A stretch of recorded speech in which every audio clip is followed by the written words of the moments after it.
பெண்களும் பல சாதனைகள் புரிஞ்சிருக்காங்க, அதையும் நான் ஒத்துக்கிறேன்யா.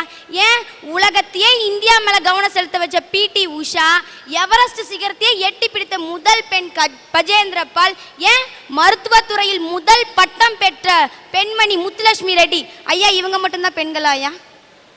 ஐயா இவங்களுக்கு மட்டும்தான் மகளிர் தினம் கொண்டாடுறோமா? ஐயா சிகரத்தில் ஏறுவது கடினம் அல்ல, ஏறிய சிகரத்தில் நிற்பதுதாயா கடினம். மனுஷன் வாழ்க்கையில ஒவ்வொரு பொழுதையும் ஒவ்வொரு நொடியையும் எவன் பயன்படுத்துறானோ அவனுக்கு எல்லா நாளுமே இனிய நாள் தானையா. ஐயா விதைப்பதற்கும் ஒரு காலம் உண்டு, அறுப்பதற்கும் ஒரு காலம் உண்டு, படிப்பதற்கும் ஒரு காலம் உண்டு, சாதனைகள் படைப்பதற்கும் ஒரு காலம் உண்டு, உதவி செய்வதற்கும் ஒரு காலம் உண்டு, உதவி பெறுவதற்கும் காலம் உண்டு. எவன் ஒருவன் தான் வாழ்க்கையில எல்லா செயலையும் திட்டமிட்டு செய்யறான் பாருங்க, அவனுக்கு எல்லா நாளும் இனிய நாள் தானே ஐயா.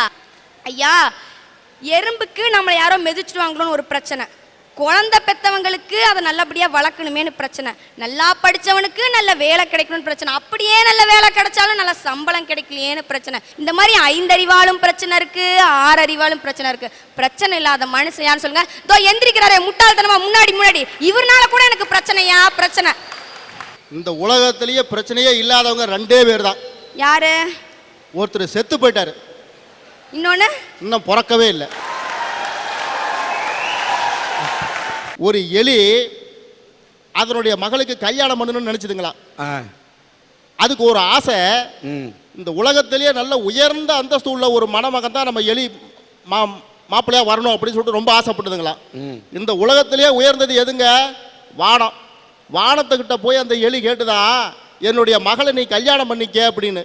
வானம் திருப்பி கேட்டது, ஏன் என்னை நீ மணமகனா தேர்ந்தெடுத்த அப்படின்னு கேட்டப்போ, இந்த உலகத்திலேயே உயர்ந்த அந்தஸ்தில் நீ தான் இருக்க, அதனால என்னுடைய மகளை நீ கல்யாணம் பண்ணிக்கணும்னு சொல்லிச்சான். அதுக்கு வானம் சொல்லியிருக்க, ஐயா நான் வானமா இருந்தாலும் என்னையே மூடி மறைக்கிற அளவுக்கு சக்தி படைச்சவன் மேகம், அந்த மேகத்தை தான் உன்னுடைய மகளுக்கு சரியான மணவாளனா இருப்பான், நீ அவனை போய் கல்யாணம் பண்ணிக்க அப்படின்னு சொல்லிச்சான். மேகம் உடனே சொன்னிச்சான், வானத்தையே மூடுற அளவுக்கு எனக்கு வல்லமை இருந்தாலும் என்னை ஒரே ஊதி வருண பகவான் காற்று என்னை களைச்சிருவான், என்னை விட சக்தி படைச்சவன் வருணன் தான், அதனால் நீ அவனை போய் நீ கல்யாணம் பண்ணிக்க அப்படின்னு சொல்லிச்சான். காற்று பகவான் சொல்லிட்ட போய் கேட்டப்போ, நான் என்ன விசையா ஊதுனாலும் ஒரு கட்டிடத்தினுடைய காம்பவுண்டு சுவரை என்னால் அசைக்க கூட முடியல, அதனால் கட்டிடத்தினுடைய காம்பவுண்டு சுவரை போய் உன்னுடைய மகளுக்கு நீ கல்யாணம் பண்ணி வை அப்படின்னு சொல்லிட்டு காற்று பகவான் சொன்னார். அதன் பிறகு ஒரு கட்டிடத்தினுடைய காம்பவுண்டு கிட்ட அந்த எலி கேட்டுதான், நீ தான் உலகத்திலேயே வலிமையானவன், நீ என்னுடைய மகளை கல்யாணம் பண்ணிக்க அப்படின்னு. அதுக்கு அந்த கட்டணம் சொன்னிச்சா, என்னதான் நான் அஸ்திவாரம் ஸ்ட்ராங்காக போட்டு என்னை தோற்று வச்சிருந்தாலும் என்னையும் அடியில் நோண்டி குடஞ்சி போகிறது ஒரு எலிதான், அந்த எலியே உன்னுடைய மகளுக்கு மணமகனாக தேர்ந்தெடு அப்படின்னு சொல்லிச்சான். இதிலிருந்து என்ன தெரியுங்களா ஐயா அர்த்தம்? தன்னுடைய சக்தி தனக்கே தெரியாம வெளியில சக்தி இருக்குதுன்னு சொல்லிட்டு சக்தியை எங்கெங்கயோ தேடிட்டு இருக்கிறாங்க பாருங்க, அவங்கெல்லாம் முட்டாள்கள் இல்லையா? அந்த முட்டாள்களுக்காக நான் பேச வந்திருக்கிறேன். ராக் பெல்லர் அப்படிங்கிற ஒரு மிகப்பெரிய பணக்காரரையா அவர் ஒரு நாள் விமானத்துல பயணம் செஞ்சுட்டு இருந்தாரு. அவரை பத்தி நல்லா தெரிஞ்ச ஒரு இளைஞன் பக்கத்துல, சார் நீங்க தானே ராக் பெல்லர்? என்னங்க சார் உங்களை பற்றி நான் நிறையா படிச்சிருக்கேன், 80-85 வயசாயிருச்சு, ஏங்க சார் இன்னும் உழைச்சிட்டு இருக்கீங்க, லைஃப்பை நல்லா என்ஜாய் பண்ணலாம்ல அப்படின்னு சொன்னான். அதுக்கு ராக் பெல்லர் சொன்னார், தம்பி போகிற விமானம் ஒரு நிமிஷம் நின்னா என்ன ஆகும்னு கேட்டார். அதுக்கு இவன் சொன்னான், என்னங்க சார் எல்லாம் செத்து போயிடுவோம் அப்படின்னா. அதே மாதிரி என் உழைப்பை நிறுத்தி விட்டால் என் உயிர் மூச்சு நின்று விடும்னு சொன்னாங்க பாருங்க. அவருக்கு இந்த நாள் மட்டும் இல்லையா, வாழ்க்கையில் எந்த நாளும் இனிய நாள் தான்யா. சார் என்னை வாழ்க்கையிலே முதல்ல முட்டாளாக்குனது யார் தெரியுங்களா? எங்கள் அப்பா தான். நான் 4-5 வயசு பையனாக இருக்கிறப்போ கடை வீதிக்கு கூட்டிகிட்டு போனாருங்க.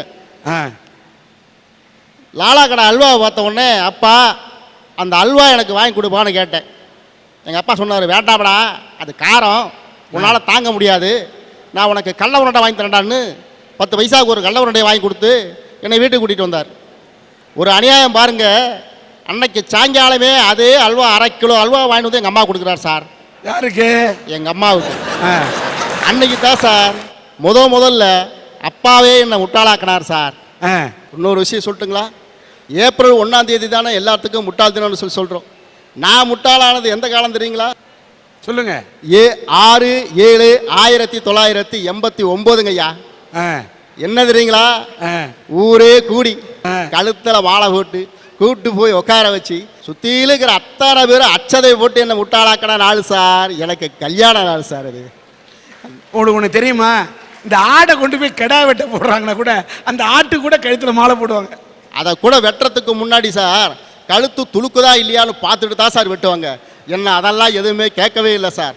அன்னைக்கு எங்கள் பாட்டி ஒரு அழகான ஒரு பழமொழி சொன்னாங்க சார், இந்த மாதிரி முட்டாளுக்கலாம் கழுதைக்கு தெரியுமா கற்பூர வாசனைன்னு.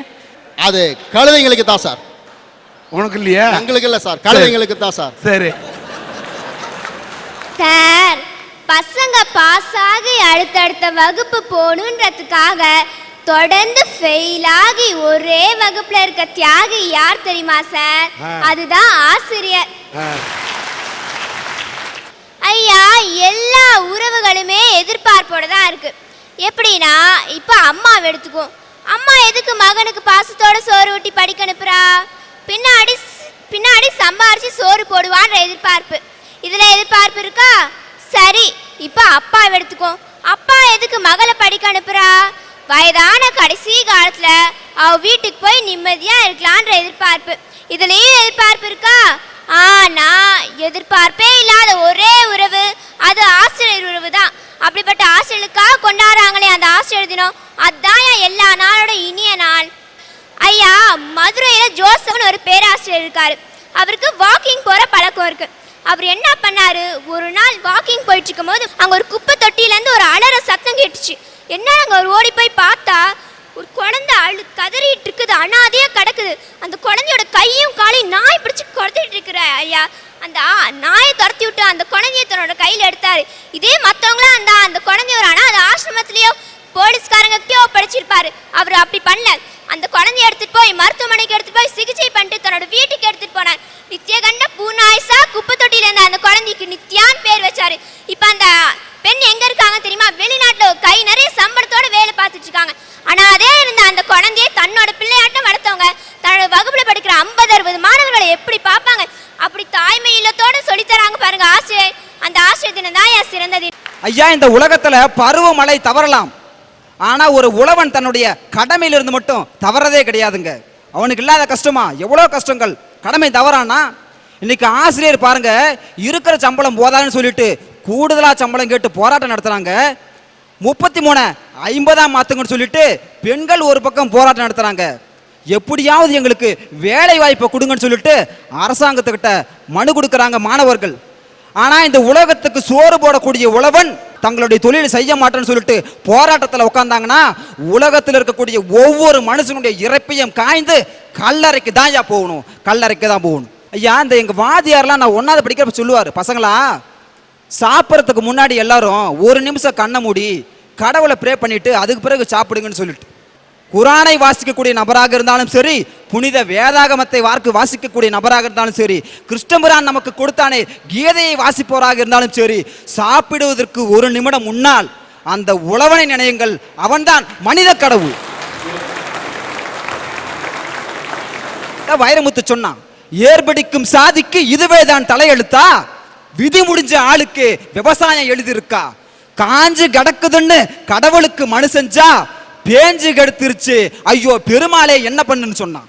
இருக்கக்கூடிய எத்தனை நாட்களை விடவும் என் உழவன் கொண்டாடுகிறானே அவனுக்கு நான் மகுடம் சூட்டுகிறேனே, அந்த உழவர் தினமே இனியது இனியது. இவர் உழவர் தினத்தின் அருமையை பற்றி அற்புதமாக பேசினார். இந்த தருணத்திலே இந்த மேடையிலே கீர்த்தனா என்ற ஒரு பெண்ணை நான் உங்களுக்கு அறிமுகப்படுத்த விரும்புகின்றேன். வாங்க கீர்த்தனா, எத்தனை படிக்கிறீங்க? 9ஆம் வகுப்பு படித்திருக்கிறார் இந்த கீர்த்தனா. இவருடைய தந்தை ஒரு காலத்திலே மரங்களில், பனை மரங்களில், தென்னை மரங்களில் மரமேறியாக இருந்து கஷ்டப்பட்டு உழைத்த ஒரு குடும்பம். அவர் ஊனமுட்டு விட்ட காரணத்தால் இவருடைய தந்தை இப்பொழுது மரமேறி பிழைக்க முடியவில்லை. உடனே இந்த பெண்ணின் தாய் அவர் மரமேறி தென்னை மரங்களில் ஏறி பனை மரங்களில் ஏறி குடும்பத்தை காப்பாற்றினார். அவருக்கு இருதயத்திலே பிரச்சனை, அவரும் கஷ்டப்பட்டு கொண்டிருக்கிறார். உடனே இந்த பெண் ஒரு விவசாய பெண்ணாக இருந்து படித்துக் கொண்டிருக்கிறார். அதே நேரத்திலே உழைத்துக் கொண்டிருக்கிறார். பனை மரங்களில் ஏறுகிறார், தென்னை மரங்களில் ஏறுகிறார், தன் குடும்பத்தை காப்பாற்றுகிறார், விவசாய வேலை செய்கிறார். மரங்களில் ஏறி தன்னால் வாழ்க்கையில் வாழ முடியும் என்று வாழ்ந்து காட்டுகிறார். நான் இப்போ மரம் ஏறுறேங்க சார், தென்னை மரம் பனை மரம் ரெண்டுமே ஏறுறேங்க சார். இந்த சீசன் தாங்க சார் எங்களுக்கு கரெக்டானது. நொங்கு வெட்டி எங்கள் அப்பாட்ட கொடுத்து விடுவேங்க சார். எங்கள் அப்பா நொங்கு வெட்டி எல்லாத்தையும் விற்றுட்டு வந்து அந்த காசுலேங்க சார் என் ஸ்கூல் ஃபீஸை கட்டிடுவாங்க சார். இப்போ நான் இந்த லீவ்லேங்க சார் எனக்கு உண்டான ஃபீஸை நான் சேர்த்து வச்சிட்டேங்க சார். இப்படியெல்லாம் உழைத்து தந்தையால் முடியவில்லை, தாயால் இயலவில்லை, ஆனால் தன்னால் முடியும் என்று இந்த பெண் உழைத்துக் கொண்டிருக்கிறார்.